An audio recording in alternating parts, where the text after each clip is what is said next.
கிருஷ்ணகிரி மாவட்டத்தில் பள்ளி மாணவி பாலியல் வன்கொடுமை செய்த வழக்கில் சிவராமன் என்பவன் கைது செய்யப்பட்டிருந்த நிலையில் சிவராமனும் அவனினுடைய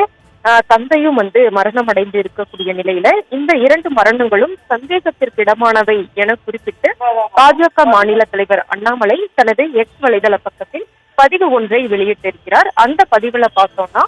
நாம் தமிழர் கட்சி முன்னாள் நிர்வாகி சிவராமன், அதே போல இவன் காவல்துறை சிறப்பு புலனாய்வு குழு விசாரணைக்கு முன்னதாகவே எலிமருந்து சாப்பிட்டு இன்று காலை உயிரிழந்ததாக